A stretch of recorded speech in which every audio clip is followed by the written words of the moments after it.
Hello, welcome to 13 Universal, and this is A-Level Caie Biology with Shedro. So we are starting a new series, Infectious Diseases, Series 1. Alright, get your pen and paper, let's dive into it. Which disease is not likely to be passed directly from parent to child? Cholera, malaria, sickle cell anemia, and tuberculosis, okay? Now, the emphasis here is not likely to be passed directly from parent to child. Cholera can be passed directly from parent to child, through, of course, can be passed um, through contaminated water, or the parent could not wash, maybe they will not wash their hands clean, and they use their hand, they put the hand in the mouth of the child mistakenly. Okay, malaria, well, it can be passed through female Anopheles mosquito when it feeds on the blood meal of the mother. Okay, but if there's no mosquito there, most likely it may not be passed directly. Okay, except, okay, of course, this is not likely to be passed directly. All right, it's not passed directly, so it's passed mostly to mosquito, female Anopheles mosquito first, and then from mosquito it will not enter, all right, into the child from the mother. Sickle cell anemia flows, of course, can be passed from the mother to child genetically. All right, tuberculosis, when the mother coughs, the child can inhale it directly. So the one that does not pass directly, not likely pass directly. Okay, this malaria, because mosquito is there. Okay, yeah, given to mosquito, the mosquito can pass it on to the child. All right, so what's the answer? Malaria. So let's look at the next question. The diagram shows one way of testing the effect of antibiotics on bacteria. So look at it, guys. Yeah, try to solve this question. Okay, what is the answer? Pause the video and try it. Says the diagram shows one way of testing the effect of an antibiotic on bacteria.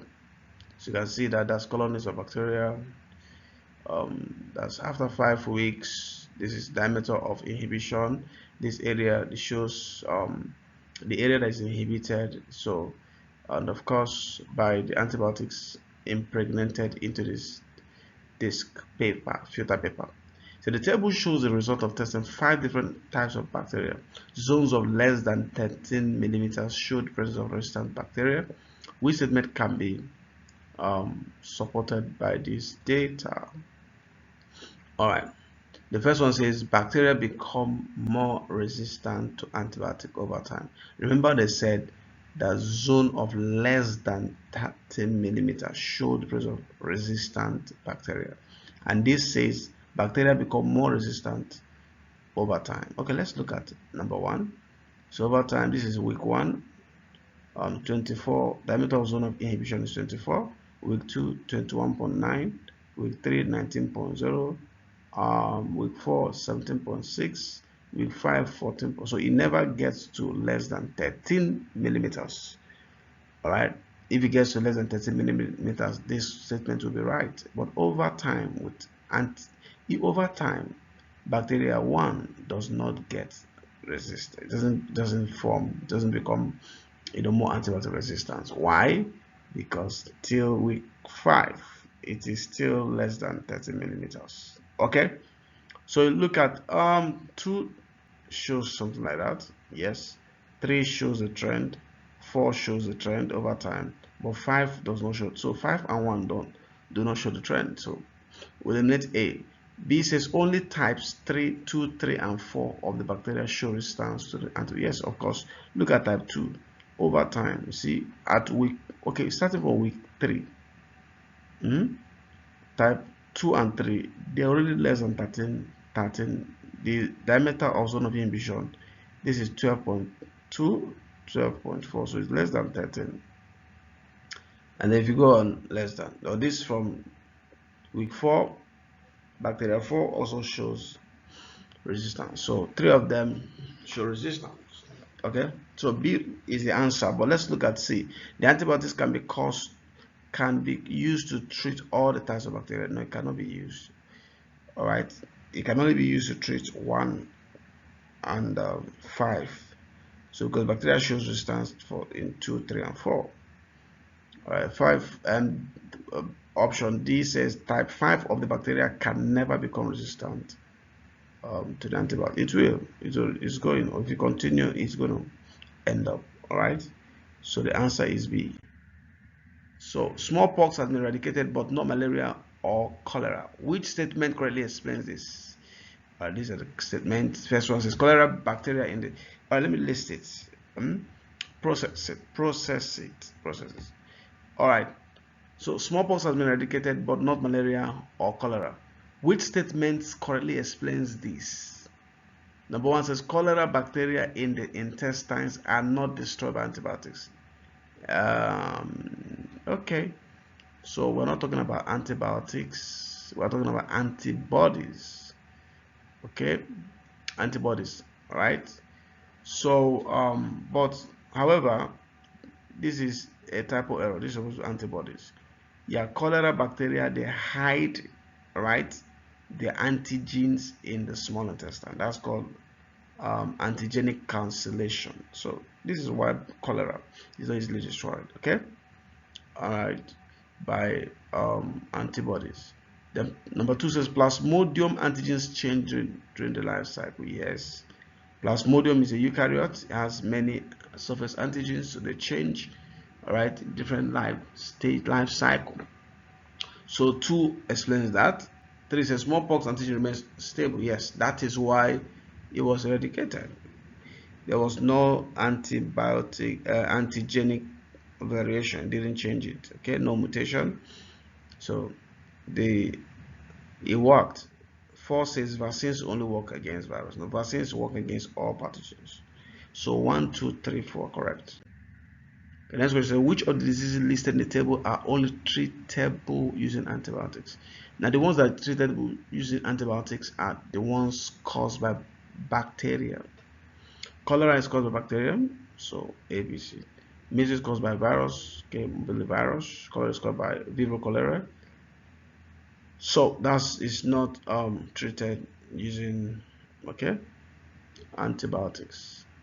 TB is caused by bacterium, so only 2 of them, cholera and TB, are treated using antibiotics. Antibiotics have their target site on eukaryotic structure, right? So you see, treatable by antibiotics, cholera, and not treatable measles, cholera, and TB. So the answer is B. The diagram shows properties of diseases. Which area of the diagram shows the properties that are common to both cholera and tuberculosis? Wow. Yes. So they're both bacteria. They're both, yeah, they're caused by bacteria. All right. Tuberculosis, okay, caused by bacteria, cholera. So they're both infectious disease because it can be passed on from one person to another.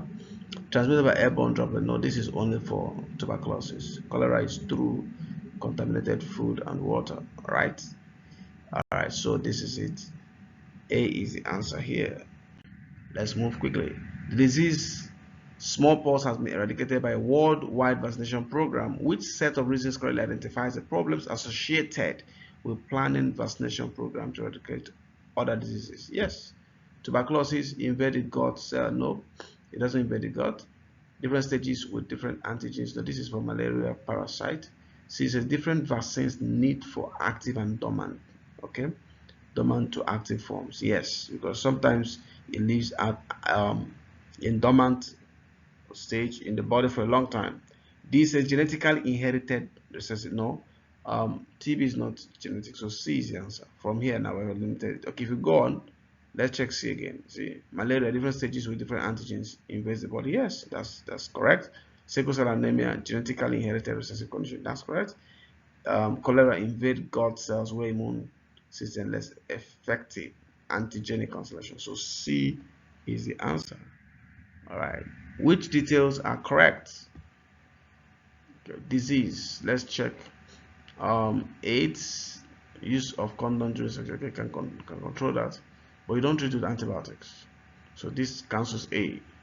Antibiotics used for only bacterial infections. To treat bacterial infections. B, cholera, water treatment, yes. Oral hydration, yes. Bacterium is caused by bacterium. Yeah, this seems to be correct. Okay. Yeah, but let's check the other one. See, malaria, quinine is for treatment. Okay, all right, it's for treatment. Now, of course, vaccination is for prevention. Okay, and of course, it's caused by prototis. So this treatment, vaccination is for prevention, not for treatment. So there's something wrong with this. Quinine is used to treat it. Vaccination is used for control or prevention. So C is wrong. Look at D. TB isolate patient. Okay, that's okay. Antibiotics used for it, but it's not caused by virus. So the only one that's correct here is B. Cholera, water treatment, oral hydration caused by bacterium. So the answer is bravo. Where are antibodies and antigens found? Okay, this question is tricky. On surface of pathogens, antigens are found there. Okay, on phagocytes also have antigens. In blood plasma, you find antibodies there. So is actually D, right? Now, which of the following increases the risk of contracting cholera? Okay, let's list them.